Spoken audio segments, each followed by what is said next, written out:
E aí, já pensou em ganhar muito dinheiro com um canal de corte igual esse daqui que você está assistindo? No primeiro link da descrição temos um aulão para você que quer começar um canal de cortes e faturar muito aqui na internet. Também teremos planilhas que irão te ajudar na hora de organizar a produção do seu canal. Tá esperando o quê?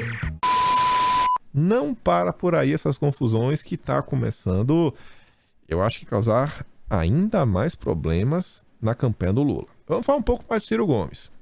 Hoje, a depredadora que você vê esse vídeo, né, já deve ter tido aí um pronunciamento oficial. Isso aqui eu não sei o que tá rolando, mas basicamente são em quase todos os veículos, são antagonista, Veja, CNN, etc. Que o Ciro vai fazer um manifesto à nação. Ele falou, ó, vai fazer um importante pronunciamento. O que é que vai ser?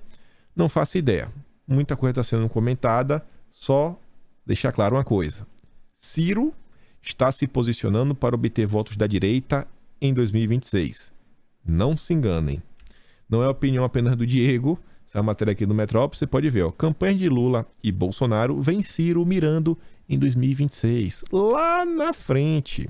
Lá, a gente comentou sobre isso tem 2 dias, né? Estamos um pouco na frente aí do yoga dele. Enfim, ó, para esses estrategistas, Ciro tem consciência que não tem chance em 2022, todo mundo sabe disso, mas ataca Lula e Bolsonaro numa tentativa de se firmar como candidato de centro para daqui a 4 anos.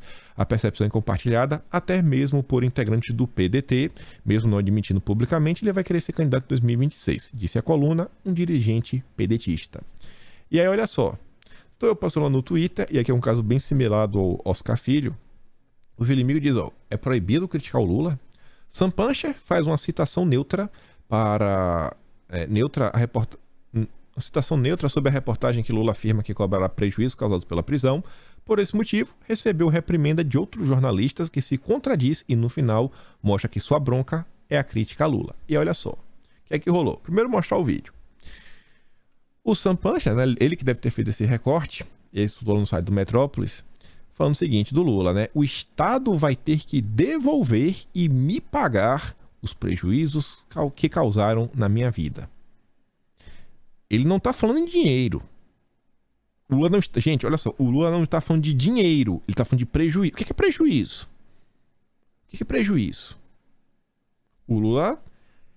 Quando a pessoa tem que negar uma coisa várias e várias vezes, é porque aquela pessoa quer fazer aquilo. O Lula está o tempo todo falando, não, eu não vou vir para fazer vingança. Eu não vou vir para fazer vingança. Eu não tenho vingança. O Lula só fala em vingança. E você olha pra cara dele assim, uma cara, sabe? Parece que tá com raiva.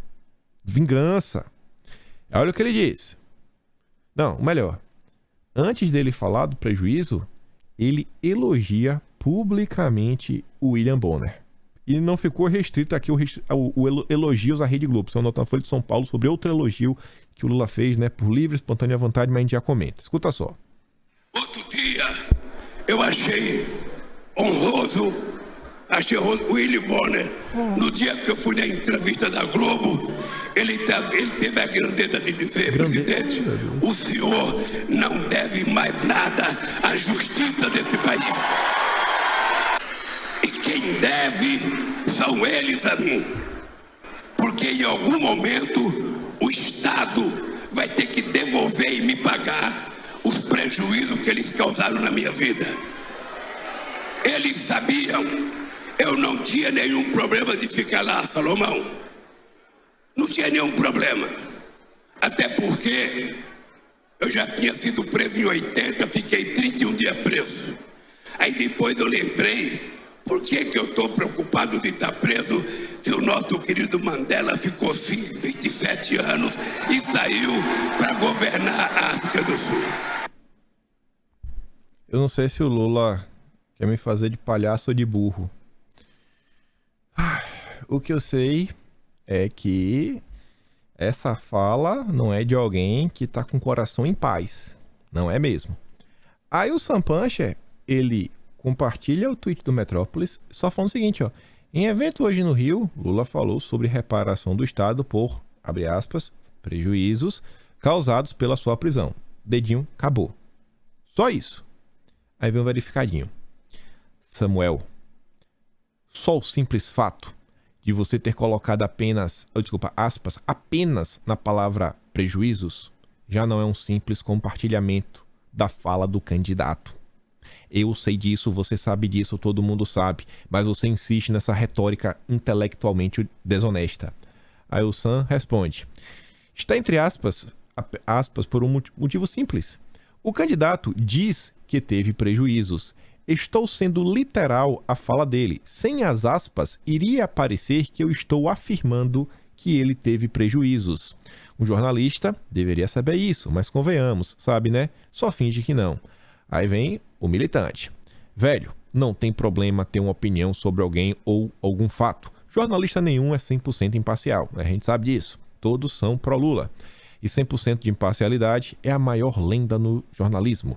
Todo jornalista sabe disso desde o primeiro ano de faculdade. O que precisa ter é ética, transparência e honestidade. Ou seja, o Sam não tem ética, transparência e honestidade, né? Já que ele está reclamando. Mas enfim, no fundo, sabe que isso está longe de ser apenas uma simples transcrição, não é? Desde a escolha do minuto, que quer destacar em 30 minutos de discurso, já demonstra a sua opinião. E está tudo bem, não tem nada de errado, só critico dessa postura de ingenuidade. Não pode falar. Olha só, o Sam Punch, a esquerda pra valer, mas critica Bolsonaro, que criou o caos. Diferente do Lula, se lembra lá do Shadow Cabinet, o gabinete das sombras que ele fez, pegou as lives de Bolsonaro do Facebook, colocou a música fúnebre, né, uma sirene, para dar um exemplo. Meu Deus, breaking news, urgente, olha isso aqui que eu achei. Meu Deus, Shadow Cabinet. Para tentar prejudicar o governo e criar o caos no país. Aí esse cara, né, que tentou destruir Bolsonaro, já está sendo descartado pela própria esquerda. Por quê? Porque a esquerda não aceita quem pensa diferente. Eu vi uma definição muito boa esses dias do Arthur. Ele falou o seguinte: não adianta tentar cobrar moral da turma da esquerda, porque não existe, sabe? Não existem as questões morais. Na esquerda é apenas um ponto: ou você é útil ou você não é. Ou você é útil ou você não é. Acabou. Simples assim. Aí veja só, talvez fique mais claro porque o Vitinho, né, tá tão triste. Verba publicitária. Lula pagava a Folha de São Paulo 185 vezes mais que Bolsonaro. Agora eu entendo a Mônica Bergamo. 185 vezes a mais. Petista transferiu 371 milhões ao jornal entre 2003 e 2010. Bolsonaro destinou apenas 2 milhões. Chora mais que a mamata secou. Só que o Lula falou dos absurdos. Acabou o teto de gastos quando eu for presidente, afirma Lula no Rio. Essa matéria saiu no Valor Econômico, que é do Grupo Globo. Petista também reforçou tentativa de convencer pessoas a irem às ruas no dia 2 de outubro. Cadê a turma aí do Benchimol, da XP, do mercado financeiro? O que a XP tá fazendo, dando espaço pro Padilha ir lá, ficar de conversinha mole com grandes investidores estrangeiros para falar em primeira mão, né? O que o Lula pode vir a fazer na questão econômica, isso é um absurdo. O Benchimol, ele não tem responsabilidade, ele não tá tendo responsabilidade com o Brasil. O Benchimol não tá colocando o Brasil em primeiro lugar. É muita ingenuidade, Benchimol, o que a XP está fazendo. É muita ingenuidade. Olha o que a turma está falando. Vocês aí do mercado financeiro que tanto falam, é de gasto. Olha o que o Lula está fazendo. Vocês estão apoiando o Lula, cara. Pelo menos o Benchimol tá apoiando, que falou que o Lula encontra é pragmatismo e sensatez. Tá difícil, hein? E o Lula ainda elogiou a Globo mais uma vez, que vem sendo a sua grande aliada durante toda a campanha. Lula elogia a série da TV Globo sobre Constituição sem ser perguntado. Falou porque quis.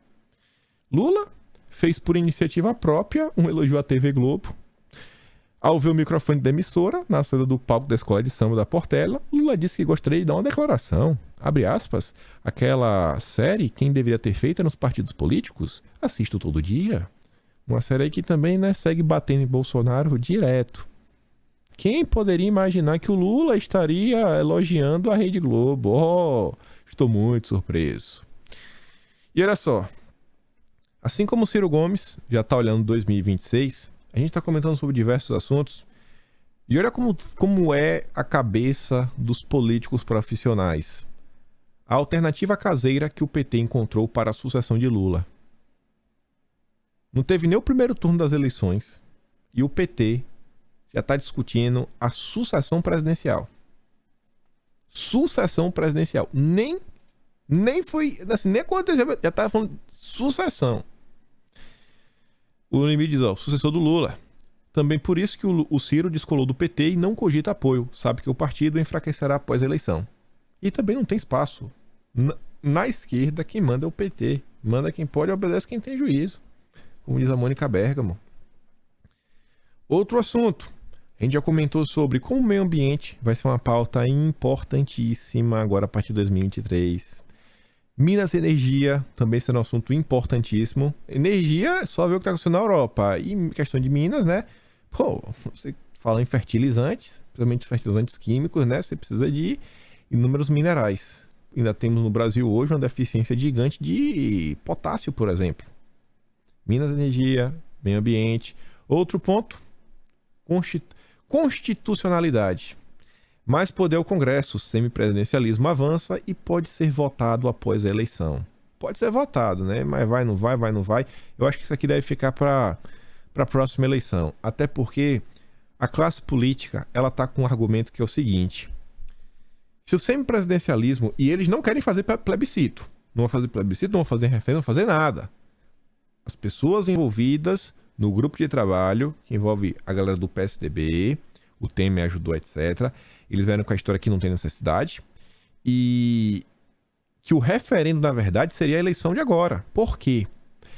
Porque nessa eleição, as pessoas já estão escolhendo os representantes que estarão no Congresso agora no próximo pleito. Então, você já está validando as pessoas que irão discutir e decidir sobre esse tema. Já que o tema já está aí e já está no ar, e em tese as pessoas já deveriam saber que o semipresidencialismo está sendo discutido. Olha a importância das eleições deste domingo, de escolher bons deputados federais. A Vilimir diz, o pensamento pós-eleições. Enquanto estamos pensando nas eleições, olha a discussão que aguarda o término do pleito para, né, repercutir no Congresso. Eu acho que vão deixar para 2023. Eu acho. Que é exatamente o argumento que eles estão dando para não fazer um referendo ou plebiscito. Isso daqui é mais uma tentativa de continuar tirando, né, dilapidando o poder executivo para aumentar os poderes do legislativo. Olha o que também já está sendo discutido, e aí vocês entendem agora o comportamento do Rodrigo Pacheco. As costuras para os comandos da Câmara e Senado em eventual governo Lula. A possibilidade de Lula vencer no primeiro turno das eleições jogou luz nas presidências da Câmara e do Senado. Tanto Lira quanto Pacheco trabalham pela reeleição no comando das casas. O entorno petista avalia, no entanto, haver um acordo selado que pode beneficiar Pacheco. Aí você entende, porque o Pacheco recebeu Lula, aquelas pompas, matéria na Globo, foto bonita, etc. Mas não há garantias para a chefia da Câmara. Até então com Lira não tem conversa, né? Mas com Pacheco as coisas vão de vento em popa. Esse é o Rodrigo Pacheco.